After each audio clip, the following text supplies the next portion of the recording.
Assalamualaikum warahmatullahi wabarakatuh.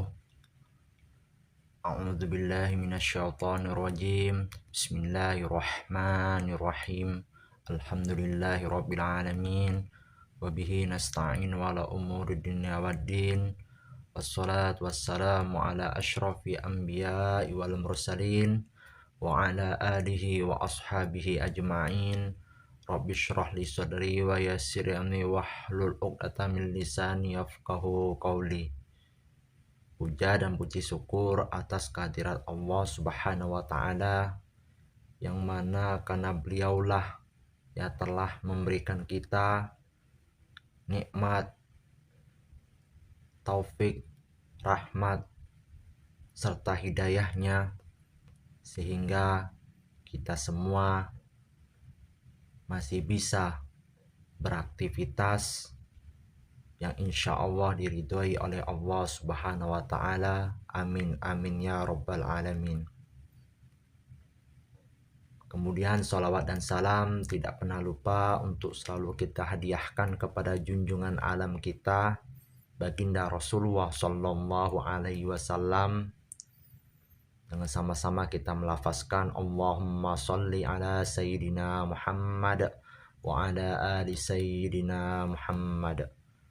Mudah-mudahan dengan membaca sholawat tadi kita mendapatkan syafaat di yaumil akhir dari beliau. Amin amin ya rabbal alamin.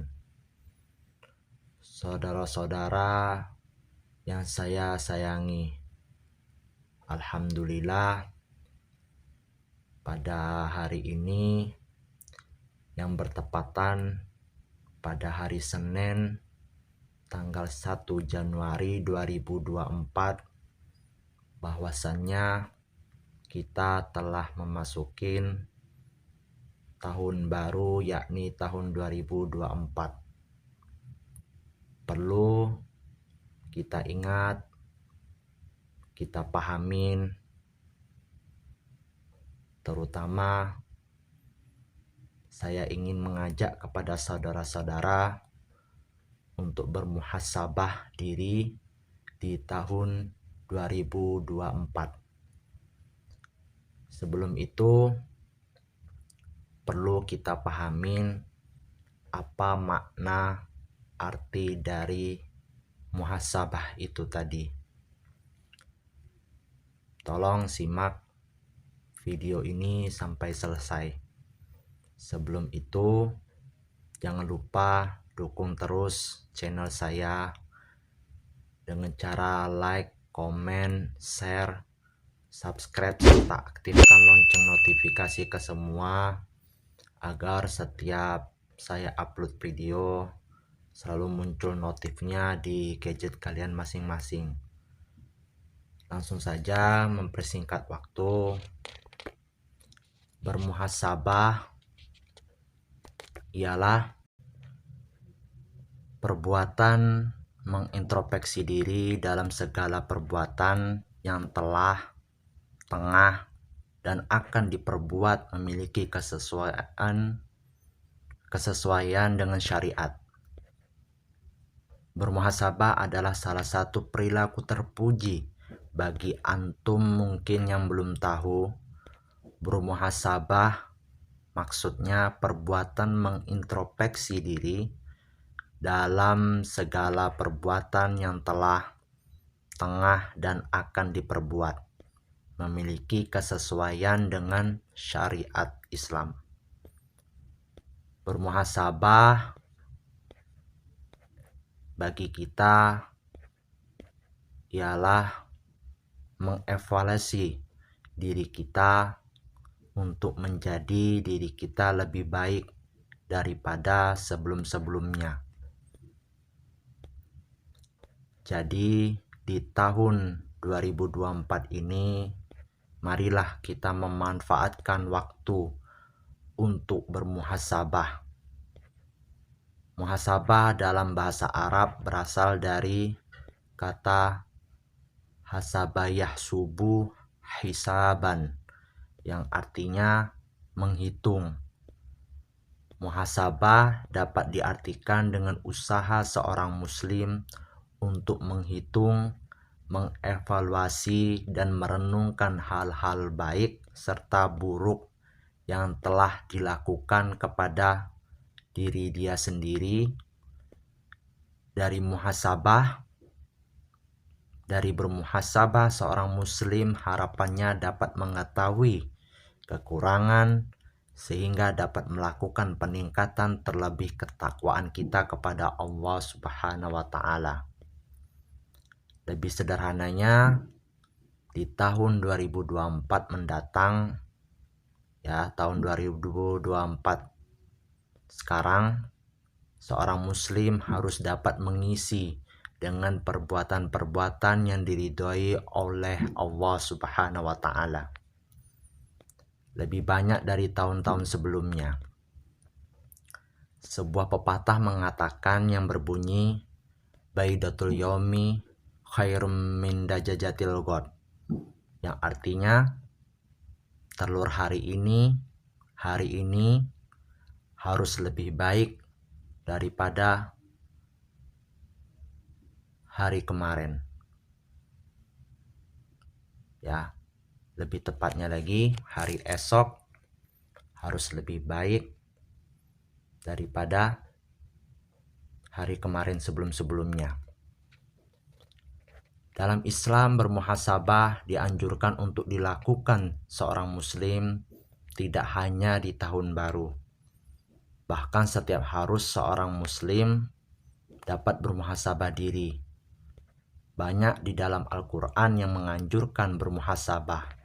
Salah satunya Allah Subhanahu wa taala mempertegaskan di dalam Al-Quran surah Al-Harsh ayat 18 yang berbunyi, Bismillahirrahmanirrahim.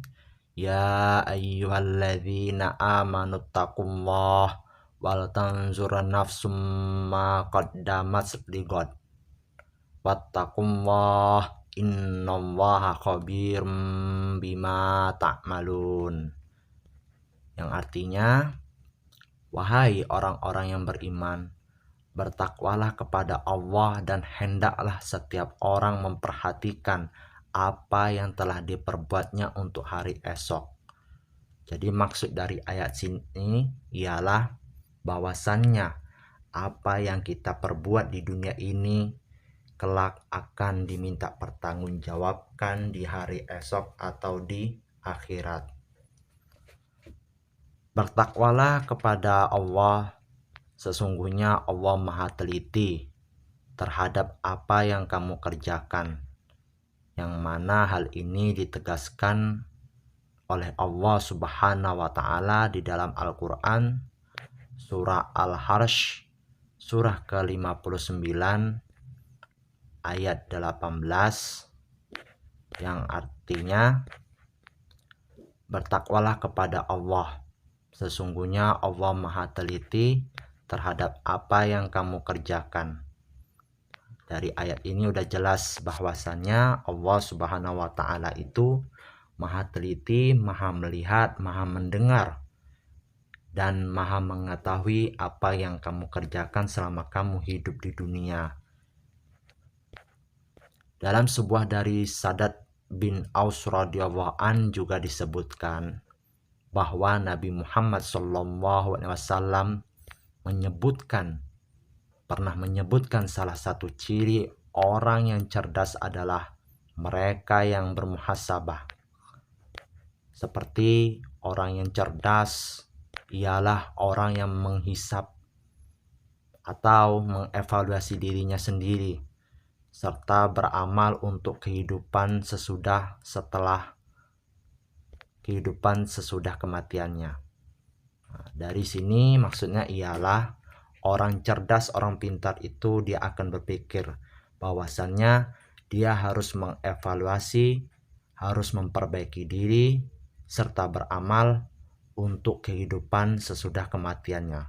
Karena ketika semua kita telah meninggal, kemudian setelah kematian itu bakal ada lagi kehidupan setelah kematian itu. Itulah kehidupan yang sesungguhnya.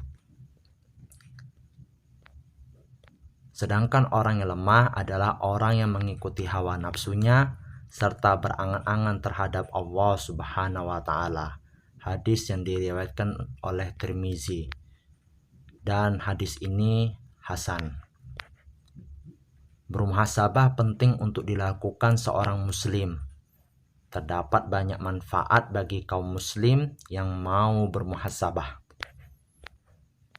Yang pertama, mengetahui aib sendiri.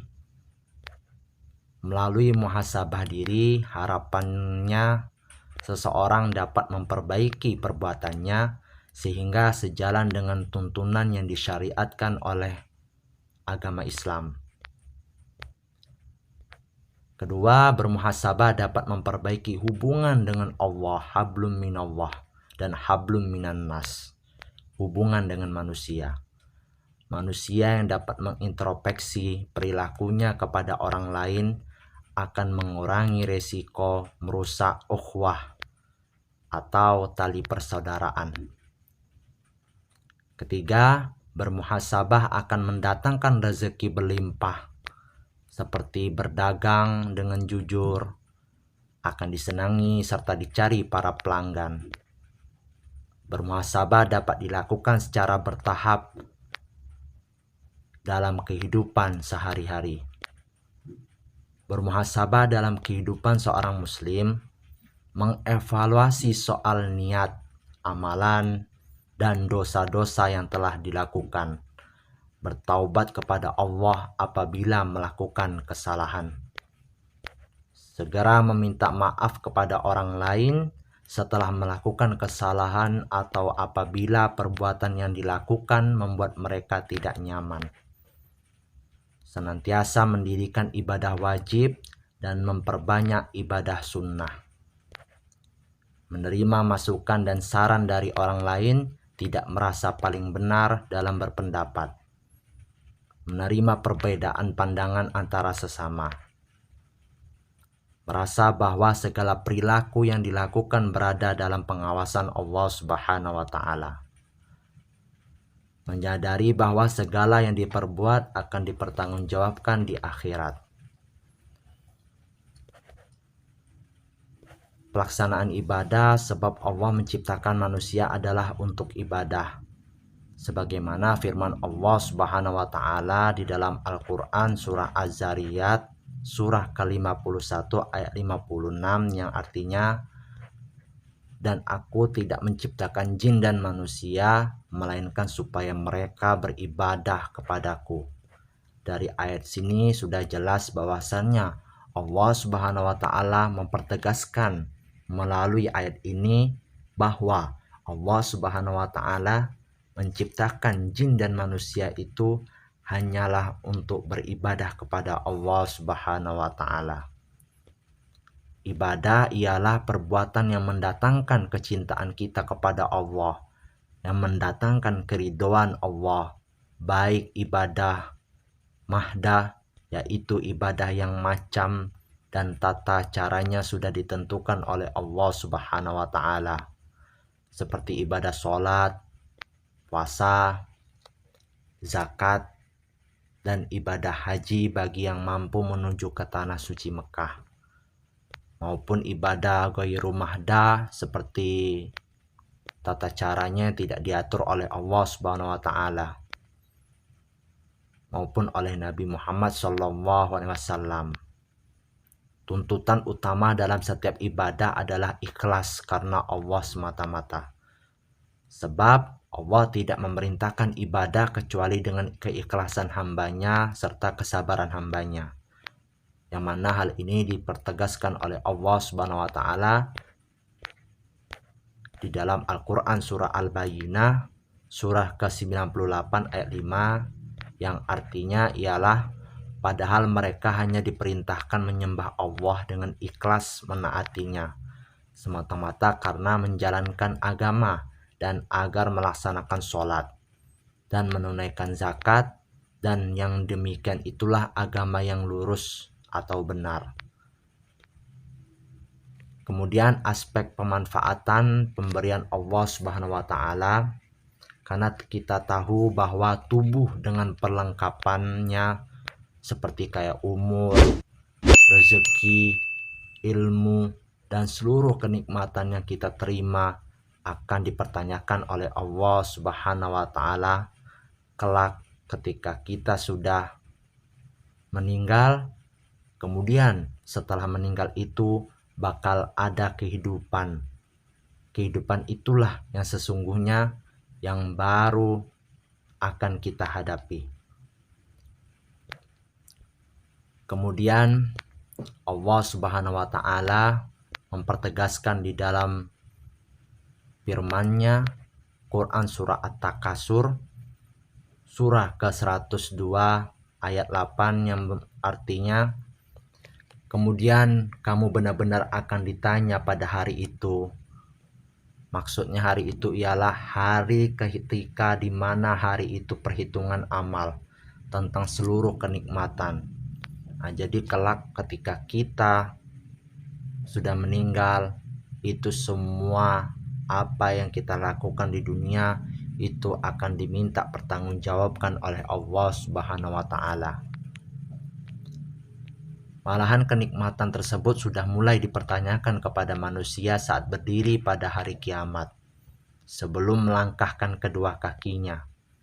Sebagaimana hadis Nabi Muhammad SAW yang artinya dari Abi Barzah Nadlah bin Ubaidin al-As-Salami radhiyallahu anhu, ia berkata, Rasulullah SAW bersabda, tidak tergelincir dua kaki seorang hamba hingga dia ditanya tentang umurnya, dalam hal apa dihabiskan, tentang ilmunya, dalam hal apa dia kerjakan, tentang hartanya dari mana dia dapatkan, dan dalam hal apa dia keluarkan, dan tentang jasadnya atau tubuh atau jasmani, dalam hal apa dia gunakan sampai hancur. Hadis yang diriwayatkan oleh Tirmizi. Kemudian aspek kehidupan bermasyarakat. Bisa jadi kita sudah banyak beribadah kepada Allah, namun bila tidak disertai perbuatan baik kepada sesama manusia dalam kehidupan bermasyarakat, maka ibadah kepada Allah bisa rusak, bahkan bisa jadi bangkrut di akhirat nanti. Hal ini ditanyakan oleh Rasulullah SAW kepada para sahabatnya. Tahukah kalian siapakah orang yang paling merugi itu? Para sahabat menjawab, orang yang merugi di antara kami adalah orang yang tidak memiliki dirham dan tidak memiliki harta benda. Rasulullah SAW bersabda, sesungguhnya orang yang merugi dari umat hari kiamat dengan membawa pahala sholat, puasa, dan zakat. Namun ia juga datang dengan dosa kezaliman, ia mencerca sana-sini, menuduh tanpa bukti terhadap seseorang, meminta harta si dia, menumpahkan darah orang lain, dan melawan orang itu. Maka sebagai tebusan atas kezaliman itu, dibayar dari pahala amalnya. Bila masih ada yang belum selesai, maka dosa yang dizoliminya akan diambil dan ditumpahkan kepada orang ahli ibadah waktu di dunianya. Kemudian orang tersebut dilemparkan ke neraka. Hadis yang diriwayatkan Muslim. Inilah muhasabah kita tentang kewajiban ibadah kepada Allah, tentang pemanfaatkan kenikmatan yang diberikan oleh Allah, dan tentang kehidupan bermasyarakat selama tahun 2023. Tentunya kita sudah bisa mengukur dan introspeksi diri kita masing-masing tentang keikhlasan beribadah, kesyukuran atas nikmat Allah, dan menjaga kehidupan bermasyarakat dengan baik. Bila ternyata ada kekhilafan ataupun dosa kepada Allah Subhanahu wa taala, marilah kita bertobat dan mohon ampun kepada Allah. Bila ada orang yang pernah kita zolimi, maka segeralah minta maaf kepadanya agar kita tidak merugi kelak di hari akhirat. Setelah kita bermuhasabah atas amal kita selama tahun 2023, kita sudah mengetahui kekurangan dan kelebihan kita, kekuatan dan kelemahan kita.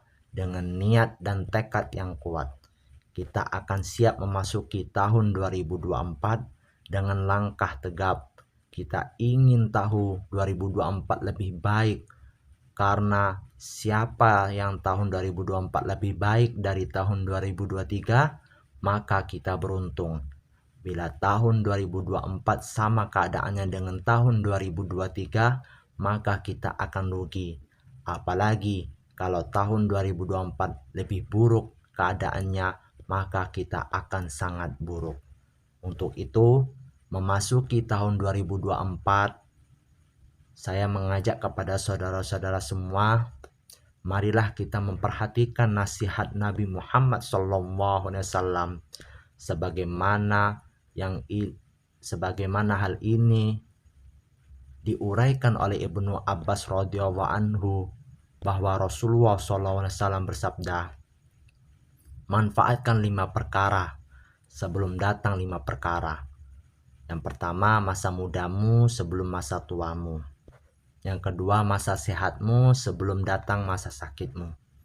Yang ketiga, masa kayamu sebelum masa fakir atau miskinmu. Yang keempat, masa waktu luangmu sebelum masa sibukmu. Dan yang terakhir, masa hidupmu sebelum masa matimu. Dengan memanfaatkan masa muda, masa sehat, masa kaya, masa luang, dan masa hidup kita untuk beribadah kepada Allah, bersyukur atas nikmat Allah, dan berbuat yang terbaik dalam kehidupan bermasyarakat, berbangsa, dan bernegara, maka Allah Subhanahu wa Ta'ala akan menurunkan keberkahan kepada kita di tahun 2024. Amin amin ya rabbal alamin. Jadi kesimpulannya ialah, melalui tahun 2024 ini saya mengajak kepada saudara-saudara sekalian, mari kita memperbaiki diri, karena semakin bertambahnya umur kita, melainkan umur kita bukan makin panjang, akan tetapi melainkan umur kita semakin pendek. Mari kita bermuhasabah diri, perbaiki diri di tahun 2024 ini. Semoga di tahun 2024 ini kita bisa lebih baik lagi dari tahun-tahun sebelumnya. Karena sebagaimana dari tahun sebelum-sebelumnya, banyak orang yang telah mendahului kita, sampai-sampai orang yang telah meninggal atau yang mendahului kita, dia berkata kepada Allah Subhanahu wa Ta'ala bahwasannya dia ingin minta dihidupkan kembali, diminta dipinjamkan 1 hari lagi hanya untuk beribadah kepada Allah Subhanahu wa Ta'ala. Jangan sampai di tahun 2024 ini kita lebih buruk lagi dari tahun-tahun sebelumnya. Kenapa? Karena demi menghindarin bahwasannya agar tidak terjadi penyesalan di kemudian hari. Kemudian mari kita tutup sama-sama. Saya mengajak kepada saudara-saudara untuk berdoa. Semoga apa yang kita hajatkan di tahun ini dikabuli oleh Allah Subhanahu wa Ta'ala. Amin amin ya rabbal alamin. Na'udzubillahi minasyaitonir rajim. Bismillahirrahmanirrahim. Alhamdulillahi rabbil alamin. Hamdan hamidin, hamdan syakirin, hamdan na'imin, hamdan sabirin, hamdan yuafi wa yukafi'u mazidah. Ya Rabbana lakal hamdu kama yanbaghi li jalali wajhikal karim wa azimi sultanik. Allahumma salli ala Sayyidina Muhammad wa ala ali Sayyidina Muhammad wasallim radhiyallahu ta'ala an kulli sahabati rasulillahi ajma'in walhamdulillahi rabbil alamin. Amin ya Allah, amin ya Rahman, amin ya Rahim, amin ya mujibat du'ana isailin. Allahumma inna nas'aluka salamatan fid din wa afiatan fil jasad wa ziyadatan fil ilm wa barakatan fil rizq wa taubatan qoblal maut wa rahmatan indal maut wa maghfiratan ba'dal maut. Rabbana hawwin alaina fi sakaratil maut wan najata minan nari wal afwa indal hisab. Rabbana la tuzigh qulubana ba'da idh hadaitana wa hab lana min ladunka rahmah innaka antal wahhab. Allahumma inna nas'aluka ridhaka wal jannah wa na'udzubika min sakhatika wan nar. Allahumma innaka afuwun karim tuhibbul afwa fa'fu anna. Radina billahi rabba wa bil islami dina wa bi muhammadin nabiyya wa rasula. Rabbana hab lana minas sholihin. Allahumma fir lana dzunubana wa dzunuba wal walidaina warhamhuma kama rabbayana shaghira. Allahumma antal abdiyul qadimul awwal wa ala fadlikal azim wa karimi judikal muawwal wa hadza amu jadid qad akbal as'alukal ismah fihi minasyaiton wa awliyai wil auna ala hadhihin nafs al ammarati bisu wal istighali bima yuqarribuni ilaika zulfa ya dzal jalali wal ikram. Wa sallallahu ala sayyidina Muhammad wa ala alihi wa sahbihi wa sallam. Ya Allah, Engkau yang abadi, qadim dan awal, atas karuniamu yang besar dan kemurahanmu yang mulia, Engkau menjadi pintu harapan. Tahun baru 2024 ini sudah tiba. Kami berlindung kepadamu dari bujukan iblis dan para walinya di tahun 2024 ini. Ya Allah, ya mujibat doana isailin, aina ya Allah, ya Rahman, ya Rahim. Kami pun mengharap pertolonganmu ya Allah dalam mengatasi nafsu yang kerap mendorong kami berlaku jahat kepadamu. Kami memohon bimbingan agar aktivitas keseharian kami mendekatkan kami pada rahmat-Mu ya Allah, ya Rahman, ya Rahim, ya mujibat doana isailin. Wahai Allah, pemilik kebesaran dan kemuliaan, ya Allah, ya Rahman, ya Rahim, ya mujibat doana isailin, aina ya Allah. Allahumma amiltu fi hadhihi sanah mimma nahaitana anhu walam turadih wa nasitah walam tansa wa halamta alayya ba'da qudratik ala uqubana wa da'autana ila taubati ba'da jur'atatina ala maksiyataka. Allahumma fa inni astaghfiruka faghfir lana wa ma amilna min amalin taradhah wa wa'atuna at-thawaba fa as'aluka Allahumma ya dzal jud wal karami an taqabbalahu minna wa la taqta'u rojana minka. Wa sallallahu ala sayyidina Muhammad wa ala alihi wa sahbihi wa sallam. Ya Allah, kami meminta ampun atas perbuatan kami di tahun sebelumnya, yang mana yang akan memasuki tahun baru, yang termasuk Engkau larang, sementara kami belum sempat bertobat. Perbuatan kami yang kami maklumi karena kemurahan-Mu,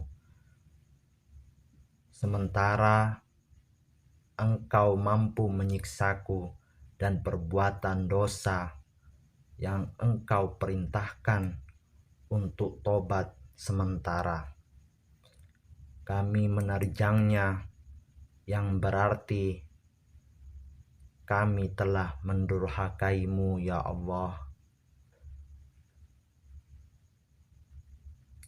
Karenanya kami memohon ampun kepadamu ya Allah. Ampunilah kami ya Allah. Ya Allah, ya Rahman, ya Rahim, ya mujibad du'ana isailin.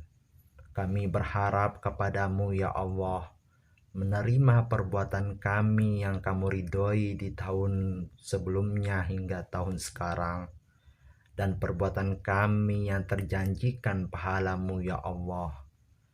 Janganlah Engkau hilangkan harapanmu dari kami ya Allah. Wahai Allah yang maha pemurah, maha pengasih lagi maha penyayang. Ya Allah, ya Rahman, ya mujibad du'ana isailin. Rabbana arinal haqqa haqqan tiba'ah, wa arinal batila batila warzuqna ijtinabah. Rabbana atina ya Allah fid dunya hasanah wa fil akhirati hasanatan wa qina adzabannar. Wa adkhilnal jannata ma'al abrar ya aziz ya ghaffar ya rabbal alamin. Allahumma aizal islam wal muslimin. Ya Allah, muliakanlah Islam dan kaum muslimin. Allahumma ansur ikhwananal muslimin wal mujahidina fi Filistin. Ya Allah, tolonglah kaum muslimin dan mujahidin di Palestina. Allahumma ansur ikhwananal muslimin wal mujahidin fi Filistin. Allahumma tabis imanahum wa anzilis sakina ala qulubihim wa wahas sufufahum. Ya Allah, teguhkanlah iman mereka, turunkanlah ketentraman di dalam hati mereka, serta satukanlah barisan mereka di Palestina ya Allah. Allahumma ahlikil kafar wal musyrikin. Ya Allah, hancurkanlah kaum kufar dan kaum musyrikin yang hendak menghancurkan negara Palestina. Ya Allah, ya Rahman, ya Rahim, ya mujibad du'ana isailin. Wa sallallahu ala sayyidina Muhammadin nabil ummi wa ala alihi wa sahbihi wa baraka wa sallam.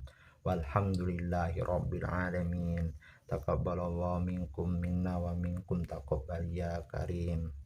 Mungkin hanya inilah yang dapat saya sampaikan. Lebih kurangnya saya mohon maaf apabila ada kata-kata saya yang salah. Saya memohon maaf kepada saudara-saudara semua. Sekian, wabillahi taufiq wal hidayah, wa syukran wal inayah. Assalamualaikum warahmatullahi taala wabarakatuh.